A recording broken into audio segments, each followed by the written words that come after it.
If I happen to be one of those people who is easily set off, I'm just simmering. You're just at a boil. And by the way, if you don't know if that's you, just ask a family member. And you can allow them to be on the other side of a door if necessary. Because if they say, I don't want to answer that question, you have the answer to your question.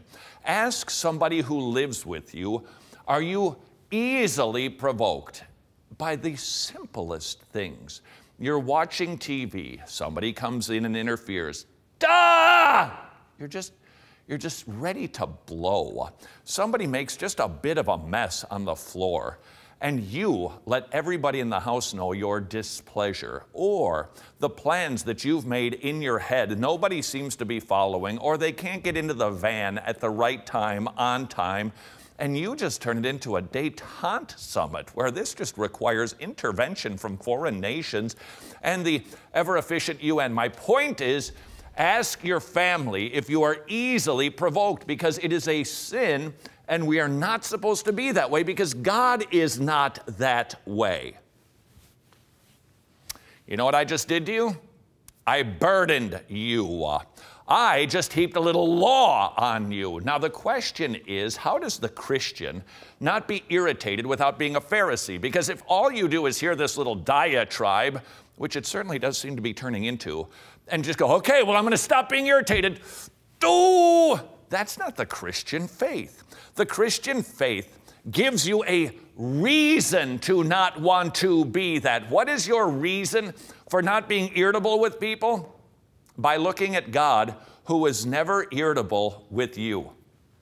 Do you know, if anybody has the right to be irritated, it is God, specifically with you and with me. Seriously, just think about what we do to provoke him, and yet he doesn't just go, the end. Nope, God is long patient. How many years did God put up with you before he saved you? Ponder that. Ponder that a lot, but don't stop there. If you really want to see the manifestation of what a lack of irritability looks like, you need to look at Jesus, who came to this earth and he set aside all of his rights, his divine prerogatives, humbled himself to the point where he, put up with people. Can you, I mean, this is hard to imagine, but I mean, have you ever been in a room and you feel like you're the only right person there? It happens to me a lot. Well, Jesus was in every room, and he was the only right person there, always. And yet, just think of the disciples, just think of Peter and his behavior and how quick he was to just do stuff and say the wrong thing and blurt.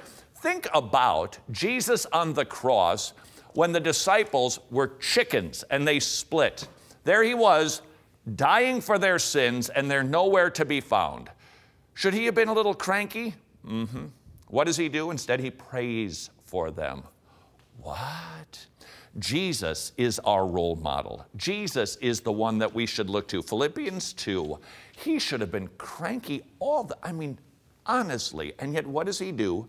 Well, for starters, he puts up with people. Second of all, he washes their feet. This brings us back to feet again. Isn't it interesting that he would choose to do that? Let's face it, there's something about feet where we all go, I don't want to even look at those bad boys. I got a funny feeling that they could actually pick up a small animal and fly away with them with those feet.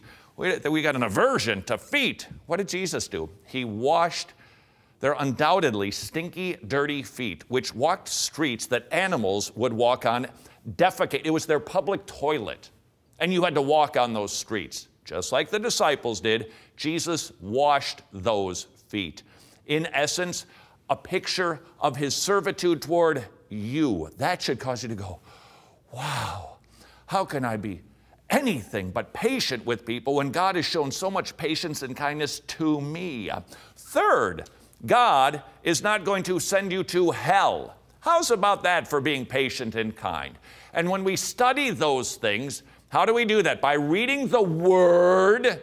Christianity is an active religion. You don't just, okay, I read the story once, I'm good to go. Work your magic, God. No, you perpetually stay in the Word. You keep studying Jesus. You keep seeing his example. You keep seeing his patience with you. You keep seeing God's kindness toward you. You keep seeing Jesus on the cross dying for you, that he rose from the grave for you. Now, Now engage with the kids. Now engage with your spouse, with your role model, with your motivation, Jesus and what he has done for you. That is the Christian faith.